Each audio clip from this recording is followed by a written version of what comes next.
Thank you very much for such nice welcome. I'm very grateful to you for inviting me here. I'll try to convince myself it's 7 o'clock in the evening.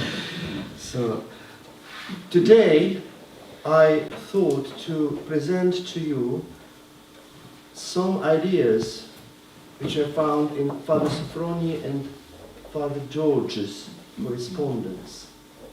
It's a very interesting document. They started their correspondence in 1929. And I think the last letter was written in 1960s sometimes. I am very pleased that the topic that you have chosen, how does theology relate to asceticism, is chosen, and the conference takes place in this monastery. Because Father Sophrony, his legacy, and Father Sophrony as a theological and ascetic figure, is a very, very appropriate topic to give us to present as an example when his personal ascetic experience and his intellectual formulation are merged into a single whole. I think it was a providence of God that Father Sophrony was given this name, Sophrony. If you know, in Greek, Sophrony, Sophrosini, means chastity. But the Slavonic translation of the word is very interesting. It means integrity, wholeness. And I think in Father Sophrony we find this wholeness, this unity of mind and heart, which is so essential for theology. The same could be said of Father George Florovsky. Though he was very well versed in academic issues, he would never lose sight of what true theology means. His remarkable expression, patristic mind, is now part of Orthodox legacy. It puts the stamp of authenticity that sealed Orthodox theology ever after. I start my presentation with the personal memories.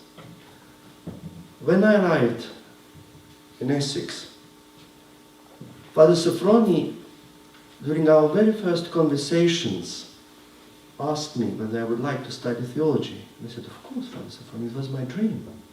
I'm very happy. And he made all the provisions for me to start my theological education.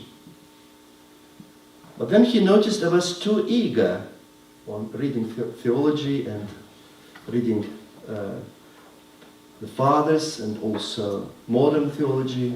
He was concerned that the balance in my spiritual life is not distorted. And he told me that the true theology is a synthesis of your ascetical experience as well as your intellectual knowledge. And this antinomy, which I experienced in Father Sophrony's attitude to theology and asceticism, runs throughout all his writings. On the one hand, he was fully engaged in the most contemporary theological issues of his time, but yet he would never accept any of the ideas of modern theology which are not confirmed by the ascetic experience of the Church and by his own experience. He would have a kind of a filter in his heart and then in his mind, which would reject or accept any dogmatic finding of his contemporaries. He was very sensitive to any theological dissonance.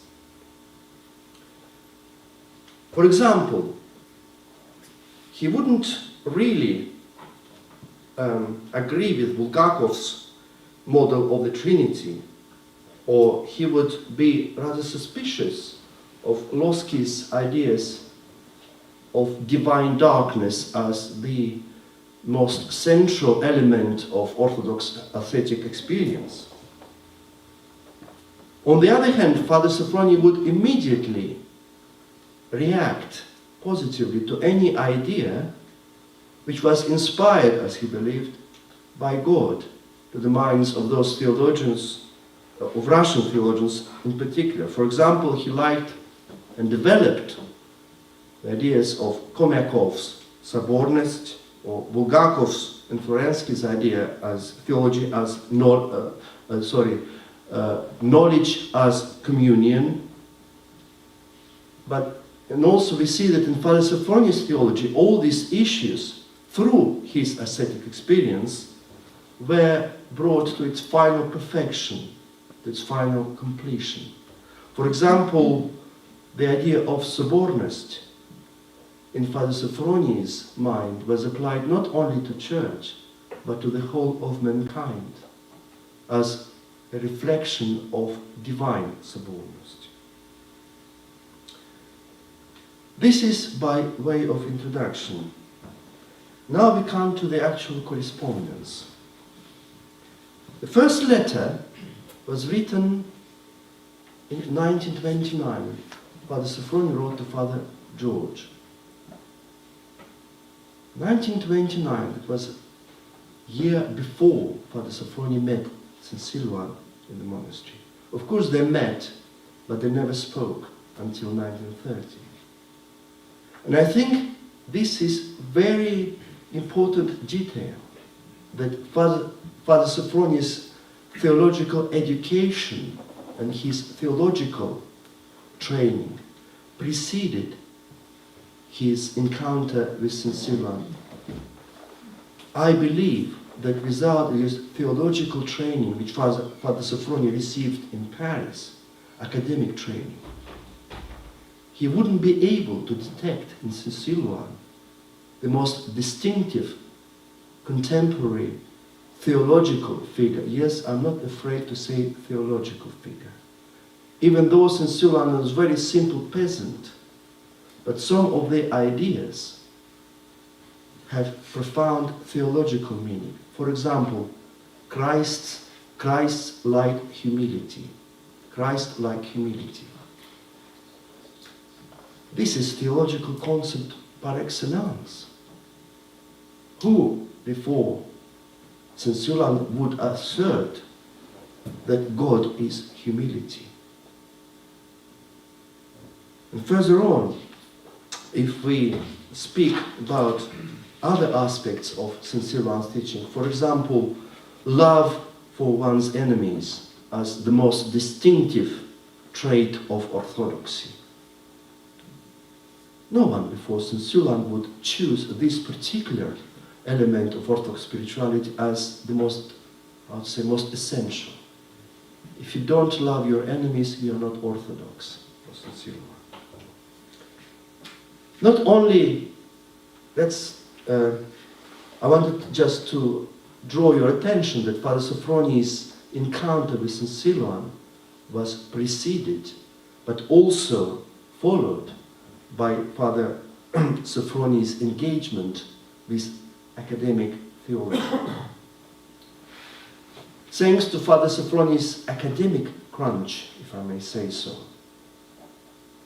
the teaching of St. Silouan entered most contemporary academic arena.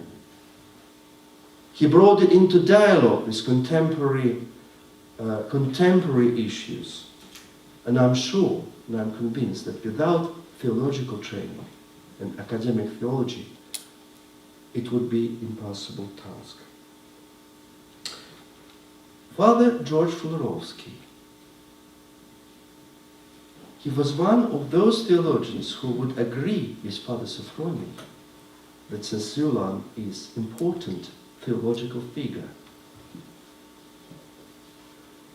I don't know if you know, when Father Sophrony left Mount Athos in 1947 with this treasure, the writings of St. Silouan, he presented these notes to various theologians like Madame Lod Baradin or Vladimir Lossky.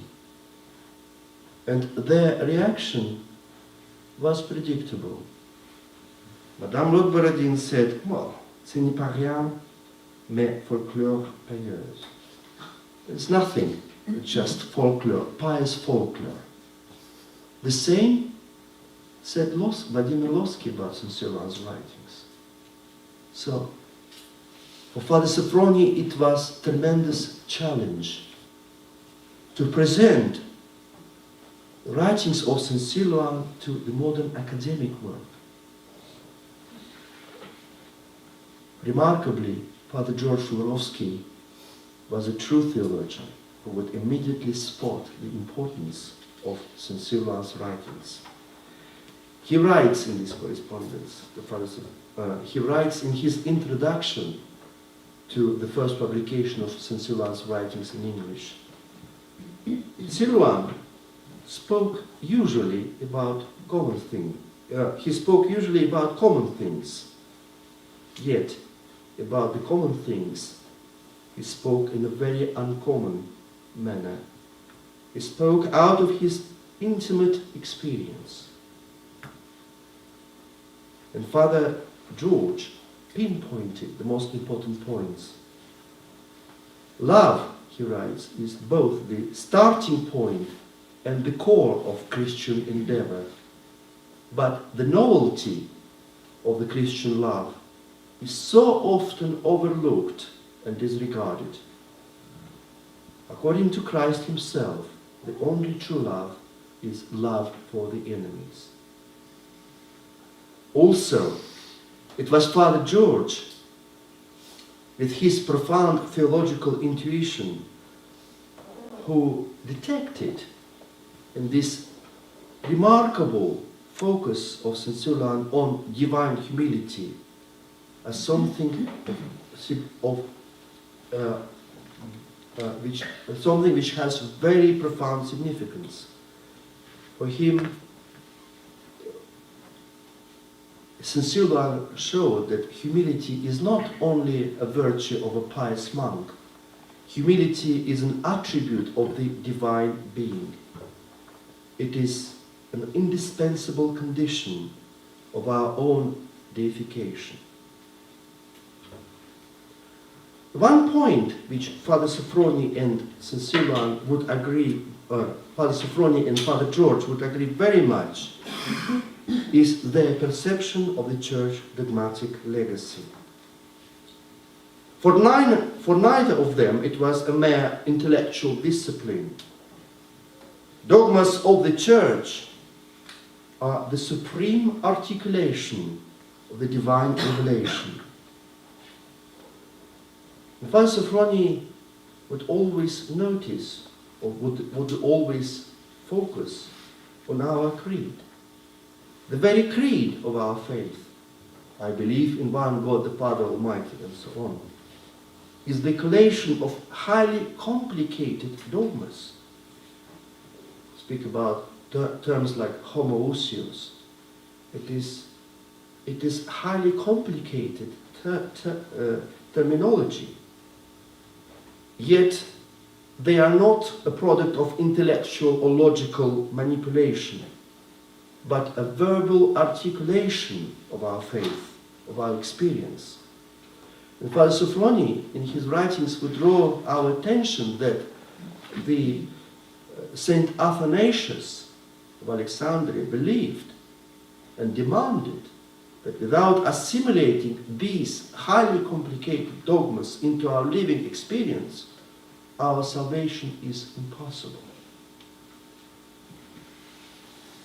Unfortunately, if we go in our Orthodox world outside this academic world, academic walls of the monastery here, we'll find sometimes very little interest to the dogmatic legacy of the Church. And Father George suffered very much in this environment, which was sometimes very much indifferent to this treasure and bounty of Orthodox dogmatics. All of us have to bear the cross of loneliness, he writes to Father Sophrony. Therefore, I would be delighted to discuss with you theological issues by correspondence. On the other end of the Atlantic, Father Sophrony found himself in a similar situation.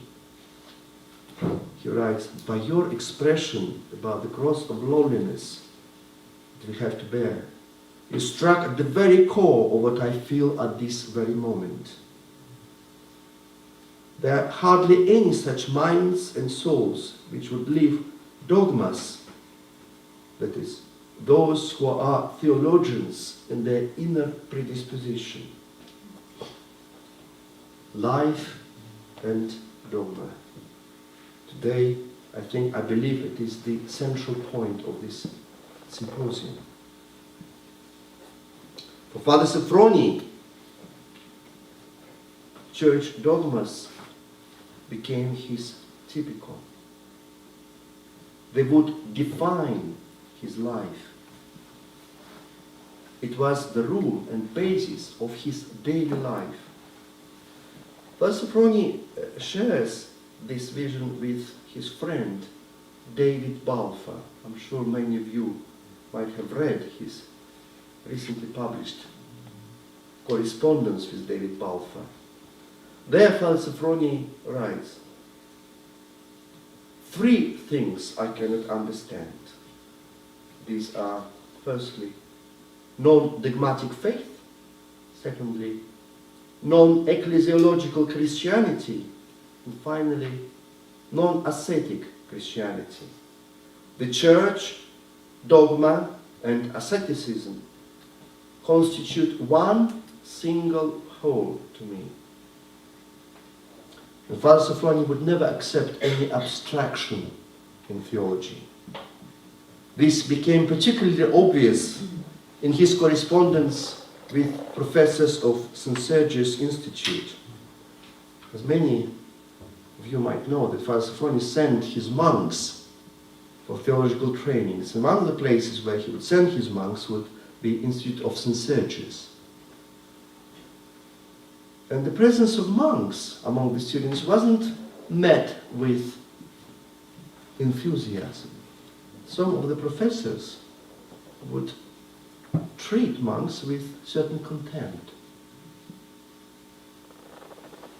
These are so-called progressive theologians. And Father Sophrony wrote a very harsh letter to them. And he said,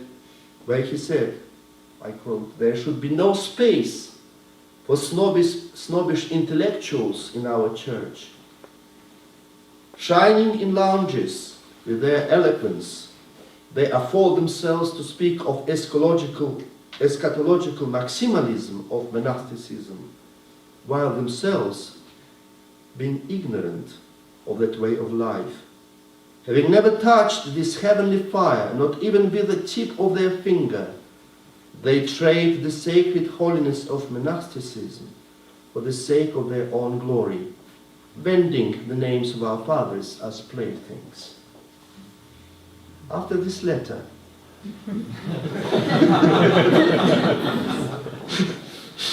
the attitude changed drastically.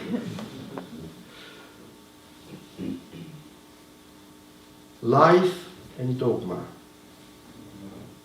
What is the prime dogma that defines our life?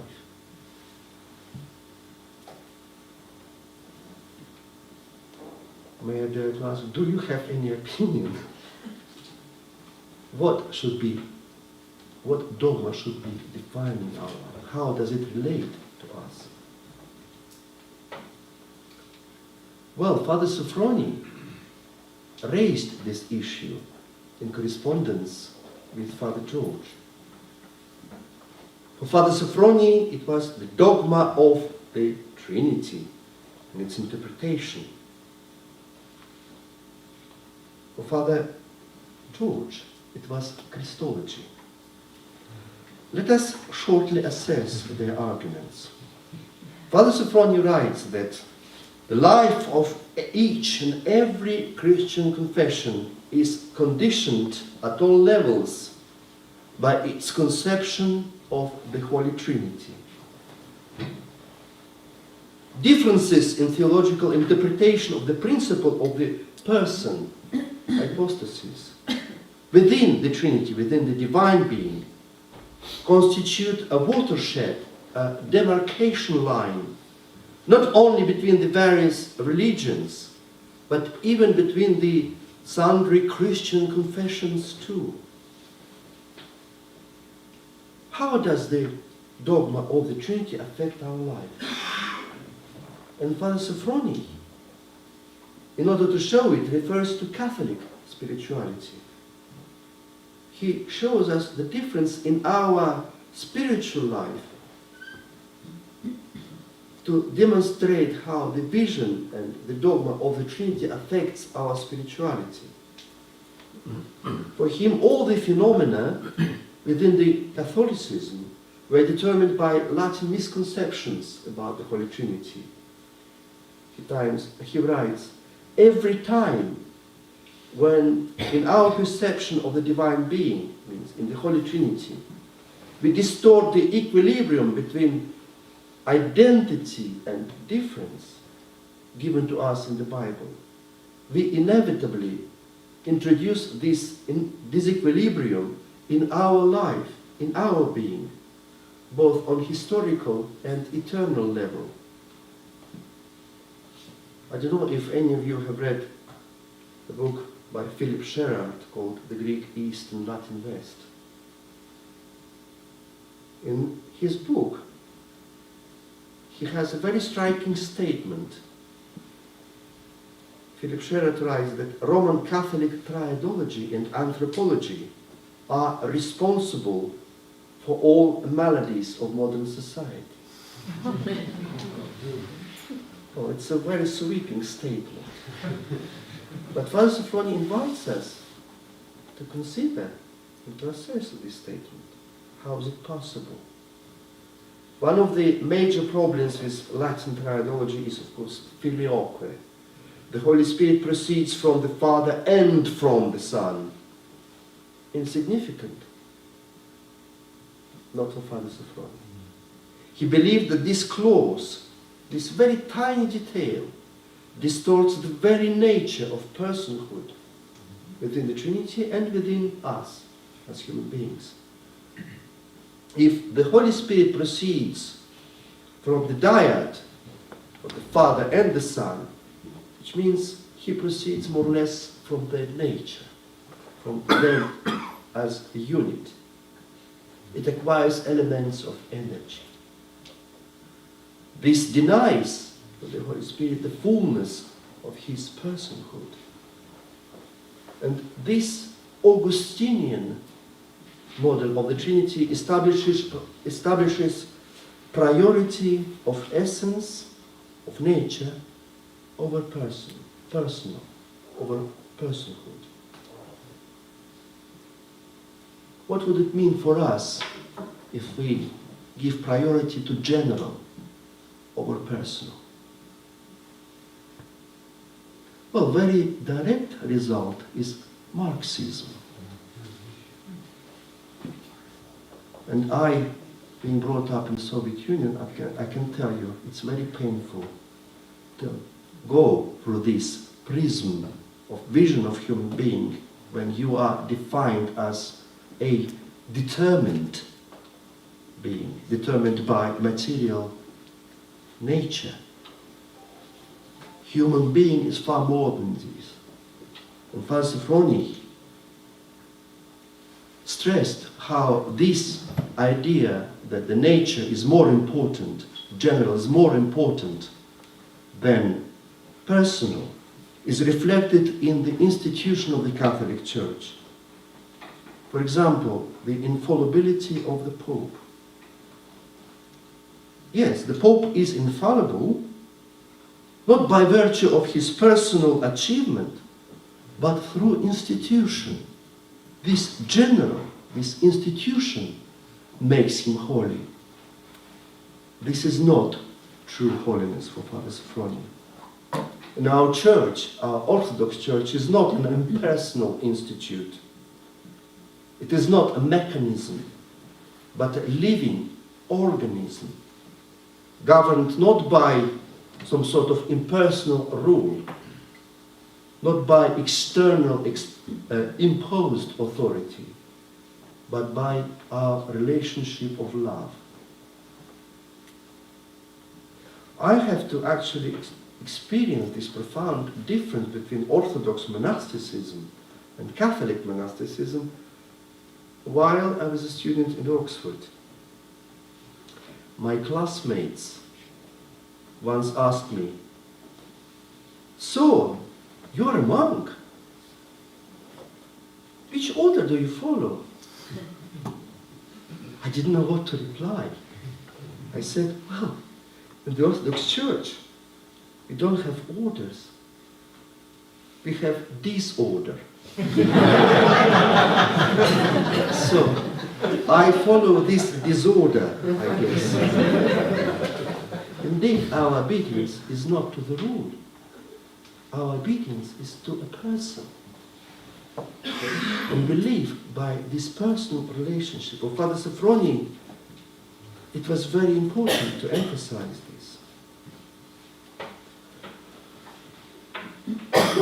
When we come to Father George Fururovsky and his idea how dogma affects our life, we see a different approach. He said that Christology affects our life very much. And when he speaks about this idea of filioque and the papacy, he sees that it is a result not of distorted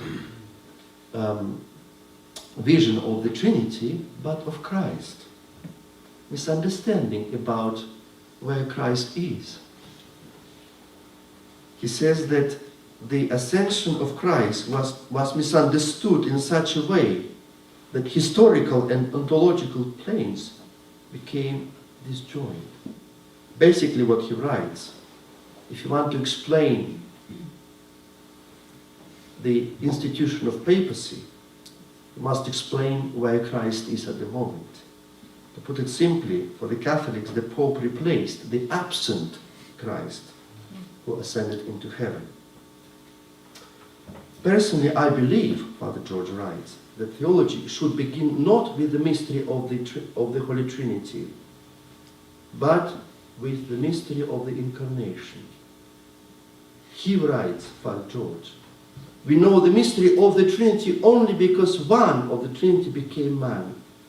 Otherwise, we shall fall into metaphysics and never reach theology. Well, Father Sophrony questions this. The Trinity, metaphysics? No way. One cannot blame Father George for such attitude.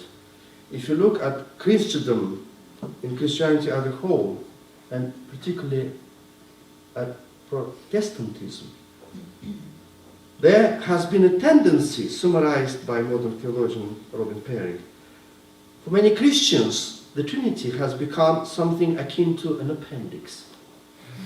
It is there, but they are not sure what its function is.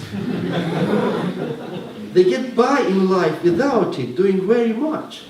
If they had to have it removed, they wouldn't be too distressed.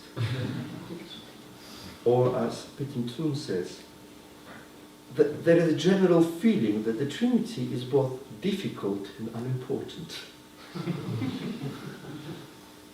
Well, Father Sophrony's theology changes this balance. Not only his theology, but also his life and his monastery. Father Sophrony lived the Holy Trinity. He discovered the ascetic implications of the dogma of the Trinity. And this discovery perhaps was his most significant contribution to modern Orthodox theology and spirituality. The Trinity the Trinity became for Father Sophrony his ascetic project. If we look at the patristic ideas about the Trinity, we see that fathers don't speak much about the image of God in man as the reflection of the Trinity. So Father Sophrony refocuses our attention that we as human beings are created in the image of the Trinity. What does it mean when God says, let us create man in our image and likeness? Means that we are created in the image of this Trinity, for whom the relationship between the persons of the Trinity constitute the very essence of their life. The same for us. Our relationship is a reflection of this divine image. Every kind of relationship of love. And we have many ways how this love between the persons of the Trinity is reflected in our human relationship. We have relationship of love between husband and wife, between wife and husband, and family, all kinds of love that we encounter in human relationship is a reflection of this divine image. But for Father Sophrony, of course, it was reflected in monastic life. Of course, the Russians would explore the implications of the Trinity from the 19th century. It was actually Nikolai Fyodorov's phrase, the Trinity is our social project. For the first time would see the importance of the dogma. And if we speak about such people as Bulgakov and Florensky, they would develop the idea of the Trinity applied to mankind to a considerable extent. But it was Father Sophrony who applied in practice to his monastic community all that modern Russian theology would achieve in theory. In his testament, final articulation of his will for the community, he wrote, "The monastic community sets out to achieve unity in the image and likeness of the Holy Trinity. Each one of us, in some sense within his own hypostasis, is the center of all. There is no one greater, no one lesser." And I personally believe that this testament should be taken on by any monastic kinovia, by any monastic community.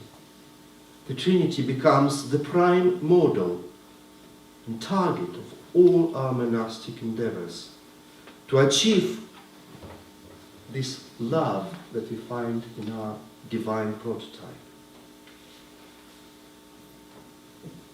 When our monastery was set up in Essex in 1959, local residents were quite concerned about our presence.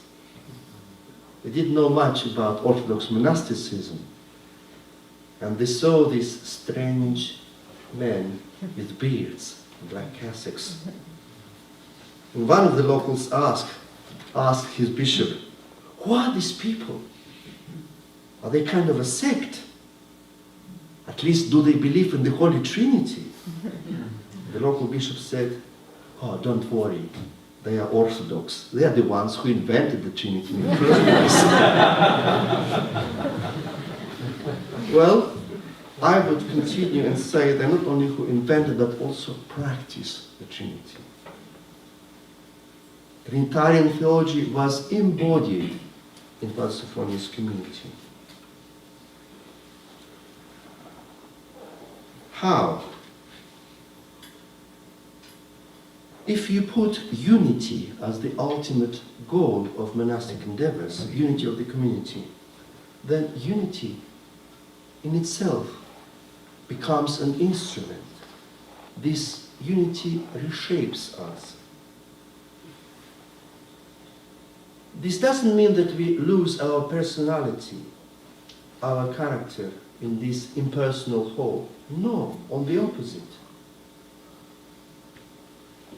That's why Father Sophrony didn't like army-like discipline in the monasteries.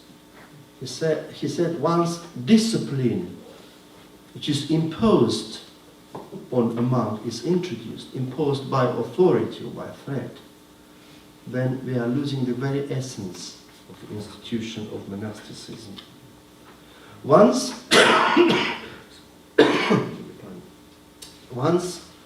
Father Sophrony was asked by one of the monks, Abel-Tasos. This monk was offered to take up a position of an abbot in one of the Athonite monasteries, and he said, Father Sophrony, should I take this offer, or should I reject it? And Father Sophrony replied to him, you can accept this offer on 3 conditions. Your main ministry should be to keep the church services. Secondly, you should constantly pray for the fathers. And finally, you shouldn't interfere with their life. To understand this reply of Father Sophrony, this answer, we should also refer to other incident on Mount Athos with Father Paisi. One of the monks came to him and asked, Father Paisi, what should I do with my monastery? It was an abbot. And Father Paisi replied, keep your monastery as disorganized as possible. Why? In order to give more space to this personal development of monks, personal development of each of the members of the community. And Father Sophrony would always focus on this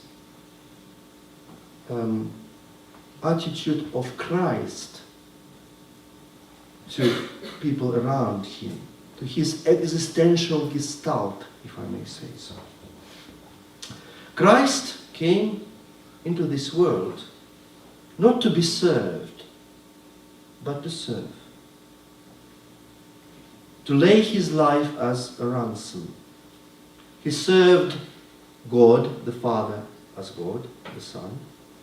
He served people as human being.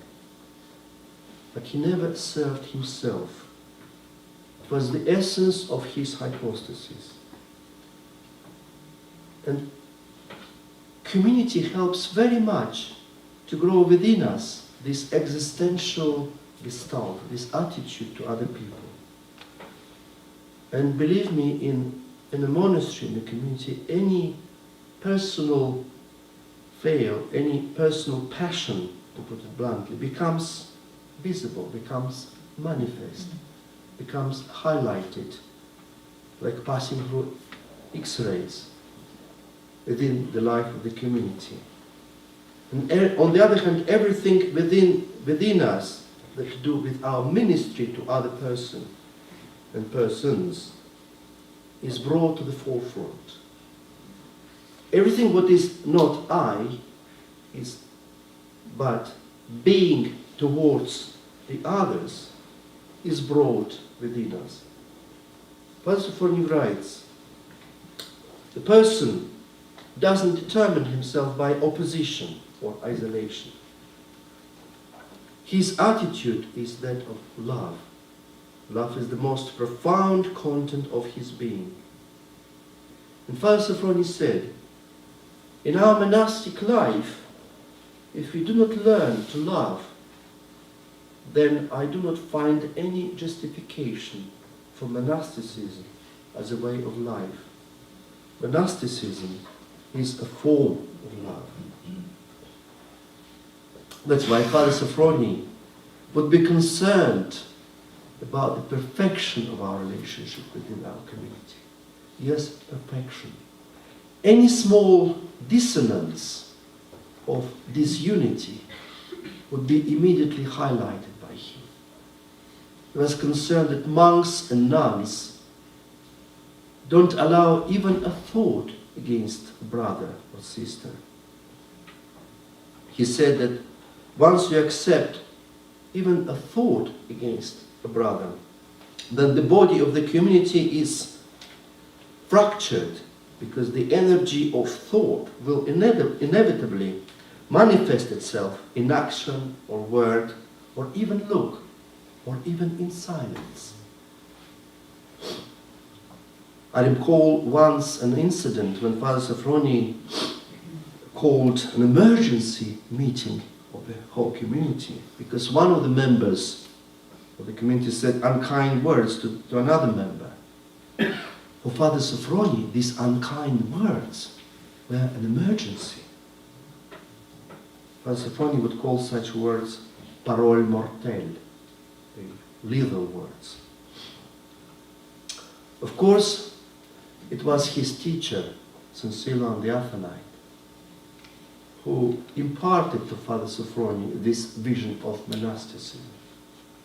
For St. Silouan, our brother is our life. We cannot be more Trinitarian than this.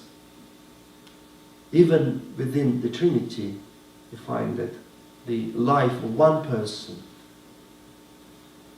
is constituted by life of the other person. And you won't find such focus on relationship, when relationship as seen as the very essence of Orthodox spirituality, in any other religion or even in any other Christian confession, especially in such religions as Judaism or Islam.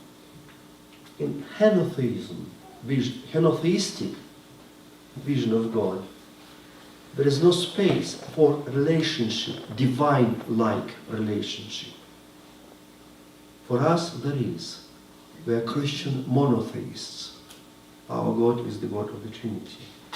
So we see that on every level, the dogma of the Trinity is not metaphysics, as Father George would imply, but it is reality of our life.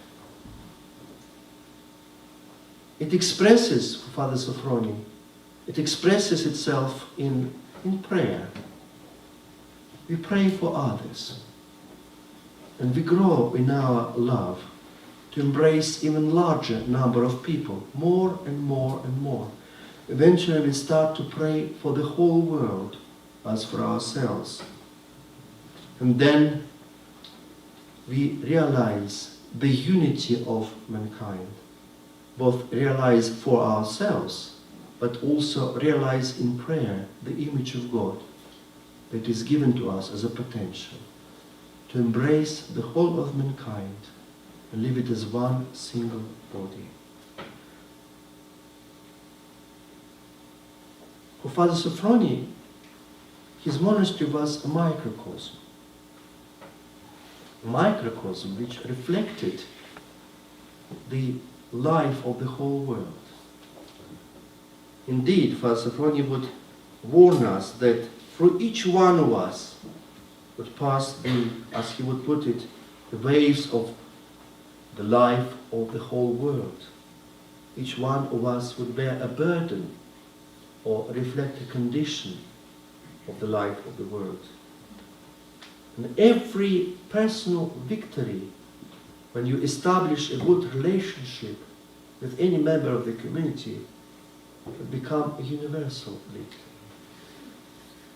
Father Sophrony used to say that if you manage to live in peace and unity with such and such member, it means you are able to live with millions of people like him or like her.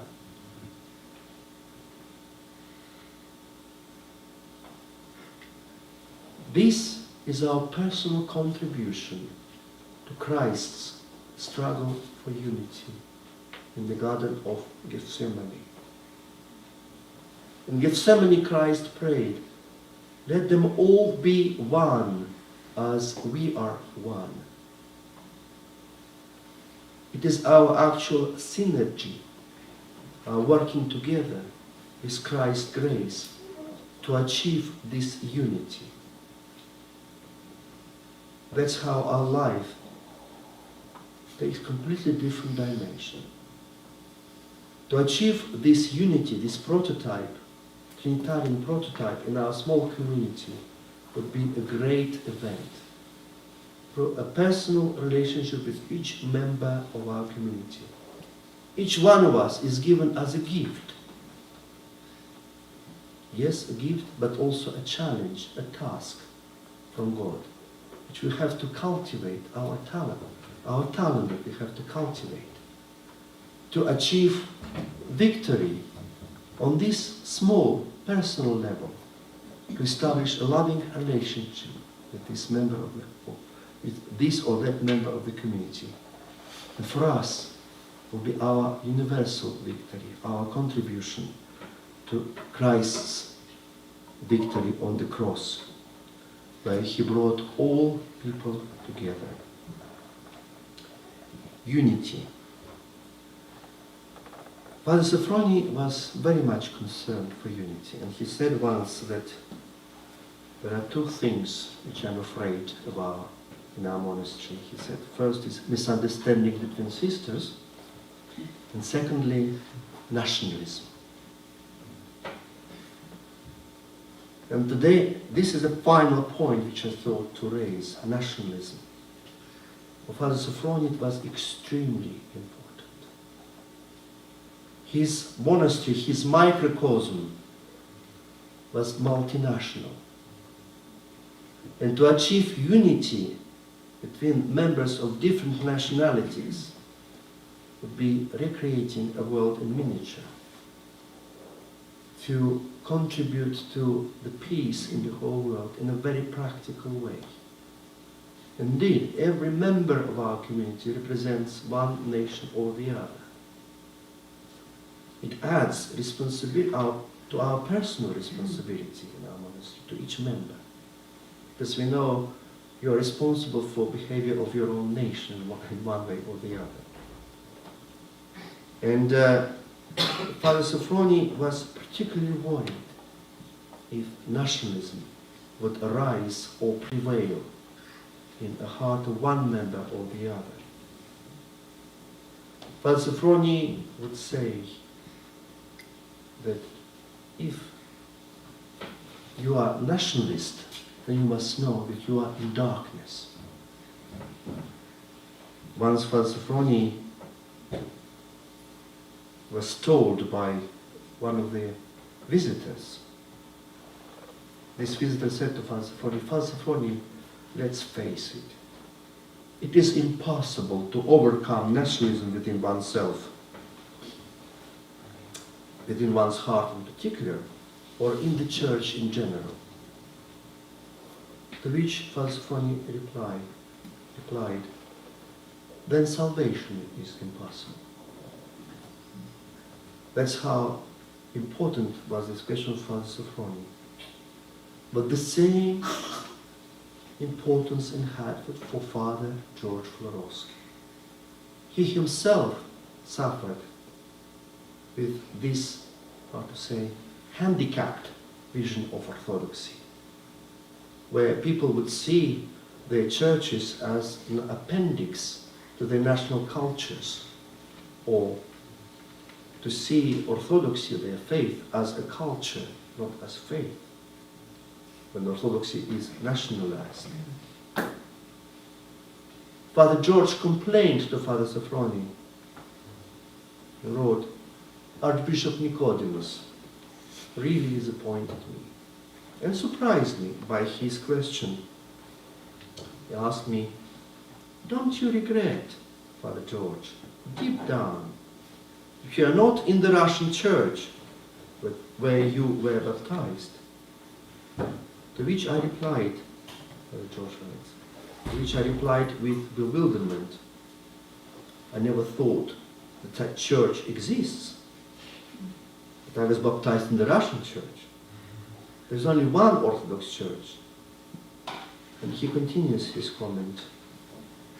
The Archbishop, this denigration of and oblivion of the universality and Catholicity of orthodoxy really offends me and hurts me. Of course, he found in Father Sophrony a very close friend who would be aching in his heart to see Orthodoxy reduced to national culture. In conclusion, I think we come now in time, it's time for conclusion. I just want to mention a few points.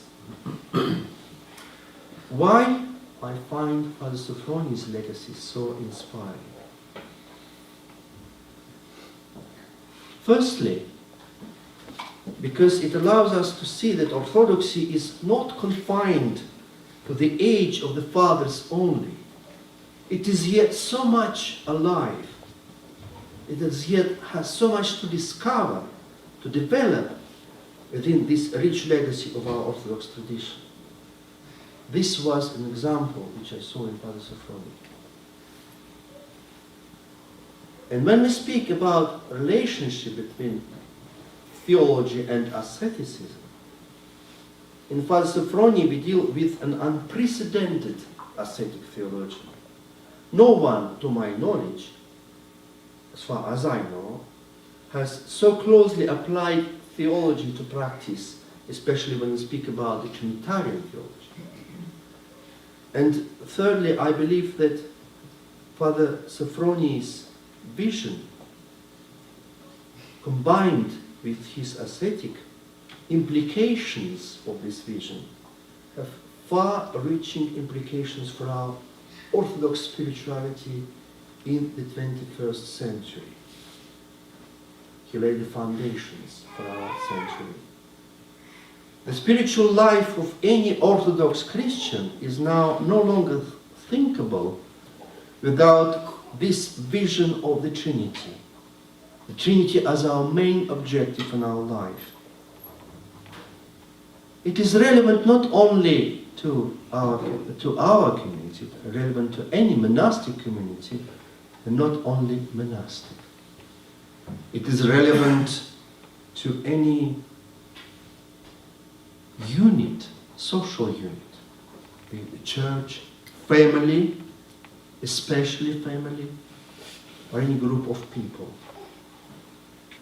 So, that was Father Sophrony's legacy. The Trinity as our program, as our typical, as our life, for which we are very grateful to him. I think I would like to stop here, to invite you to ask questions. Thank you very much.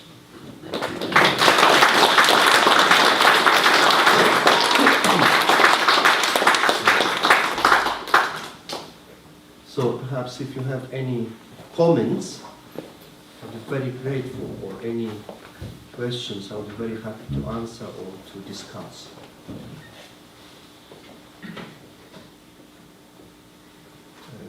Yes, it's very difficult sometimes to start questions because people sometimes are embarrassed. But I usually say when I speak in front of an audience, believe me, I'm embarrassed no less than you. Please. You mentioned that Father Sophrony began his correspondence with Swarovski in 1929. Could you perhaps, do you have any more information than that? What he wrote about? Did he continue his correspondence? Yes. In his correspondence, they discussed mainly, first half of the correspondence is dedicated to the publication of Sensiloan, and I quoted some of the opinions of Father George about Sensiloan from correspondence, but also from his introduction to Father Sophrony's book on Sensiloan. Yes, I'm familiar with his later correspondence, but specifically like when Father Sophrony was on the Holy Mountain. So no, it seems very yes, early. yes. Unfortunately, their correspondence stops in 1929 and it resumes after Father Sophrony goes to Paris, because he asked Father Florovsky, Father George, to help him with the publication. That's the reason why they resumed their correspondence. So, unfortunately, we have no letters, at least in our archive, which would be written in the time of when Father Sophrony was in Mount Athos. Father George knew Sensiloan. They even had they had exchange of letters, but unfortunately we don't have it. So here we are. They also discuss ecclesiastical questions, but that was the main question which I raised. Father Sophrony submitted to Father George the main ideas of his theology, to check if he is in line with the Orthodox thinking. A very humble act, I would say. Father Sophrony, who knew St. Silouan, who was an Athonite monk, to commend and to submit all his theological ideas for so-called checking or test by a distinguished Orthodox theologian like Father George Florovsky was, it was an act of sobornost. Father Sophrony never trusted himself fully unless his experience was confirmed by the church fathers in particular, and theologians in general. So, and he writes about it in his books, especially we shall see him as he is, that it is for us as monks important to find confirmation for our personal experience within this born experience of Catholic experience of the Church in general. And for me it was an act of sobornost. So when Father Sophrony is at times accused of one or the other dogmatic deviations, I wouldn't worry so much. He did and acted as a true Orthodox ascetic, monk, who humbly submitted to the judgment of the Church in the face of Father George Florovsky, in the person of Father George Florovsky. His life, his vision, and his theology. So, what he received was approved. So, and they spoke also about the problem of hierarchy in the Church. In passing, Father Sophrony always has held our hierarchy in great esteem. But sometimes certain misunderstandings would cause him profound suffering because of this desire for obedience and reverence towards hierarchy. For him, any misunderstanding would be very painful. They discussed this issue as well. Hierarchy and its place in the body of the Church. While Sophrony had this vision of inverted pyramid, as you might know from the book of St. Silouan, said that in secular pattern, secular model or authority, you have a pyramid where you have the hierarch, the king, on top of the pyramid. And then you have ministers and so on, and then the working class at the bottom. In Christ and in the Church, we have inverted vision of this pyramid. Christ is at the bottom of the pyramid, carrying the weight and the difficulties, the burden of the whole body of mankind. And the closer you are to Christ, the more burden you have, the more weight you carry. That's why when St. Paul writes, if you want to become a bishop, you wish a good thing. Because not everyone will want to become a bishop because of this vision of the ministry of a bishop who is carrying the burden of his flock. So Father Sophrony had these ideas in correspondence as well. So if you have any other questions, I will be very happy. Father, you mentioned that Father Sophrony was sending his monks to study theology. Where did he take inspiration from this, or was he advised of it by someone like Father George? Yeah, thank you so much.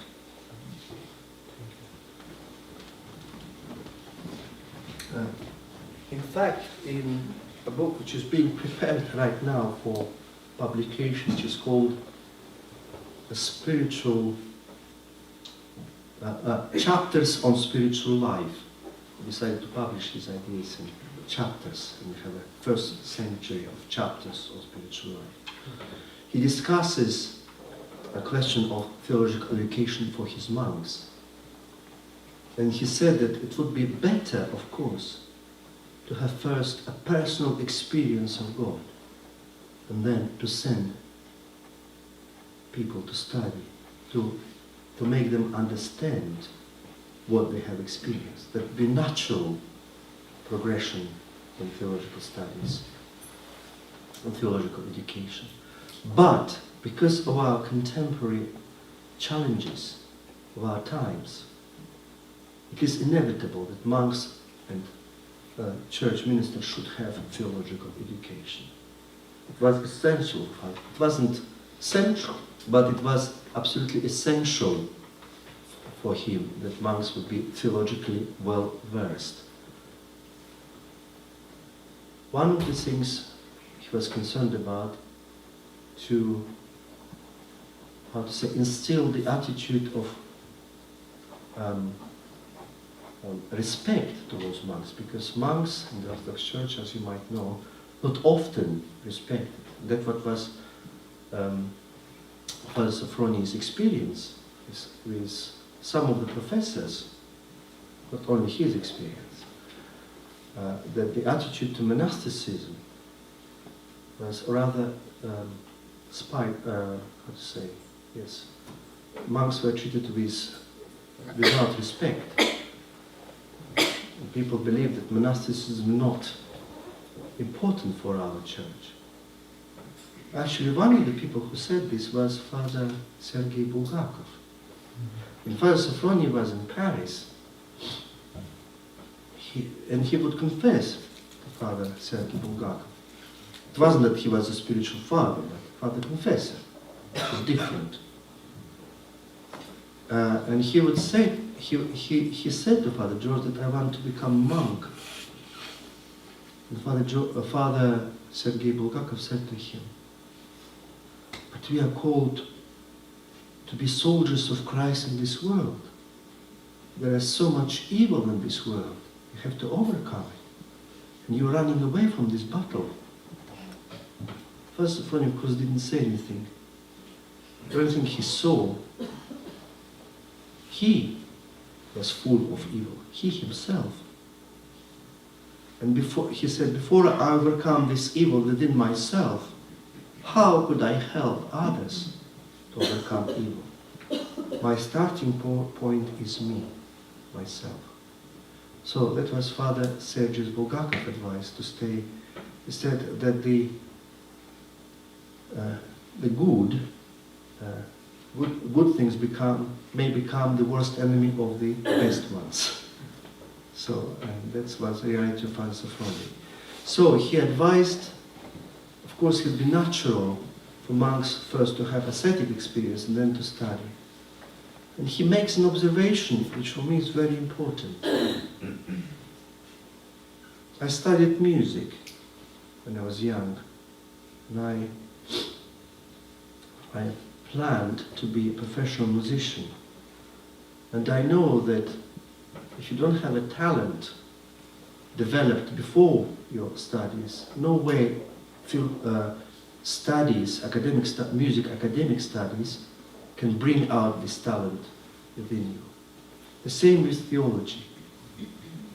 People are surprised why sometimes people who finish seminaries don't become priests. Why not interested in the church ministry? And that, I think, explains why Father Sophrony was concerned that this prior experience of God, ascetic experience of God, is an important element which should precede theological studies. So, because afterwards you might end up with this result, that students wouldn't be wanted to serve in the church. It's a phenomenon which you find in many seminaries within the Orthodox countries like Russia, Romania, etc., or Greece. So that's what I would think what Father Sophrony would say. Father George was particularly, he complains in his correspondence that sometimes Orthodox students have no interest in theology. And that's what Father Sophrony said. They had no experience of God and they're not interested in theology. When Vladimir Lossky's book, Mystical Theology of the Eastern Church, was published in English, I think in the 1950s, 1960s probably, Father George writes to Father Sophrony, all the Protestant students read the book with greatest interest and they were discussing it in couloirs and everywhere. None of the Orthodox students even bothered to look at it. That's why he writes about this cross of loneliness. It is not, it is just a fact of life. And when Father Sophrony's monks were in Paris, most of the courses were based on patristic literature. And naturally, most of them were monks, the fathers of the church. But when the presence of actual monks were there in the classroom, it wasn't welcomed, as it should have been. So that's why I read the letter which you heard. So do you have any other question? I'm very happy to answer. Discuss.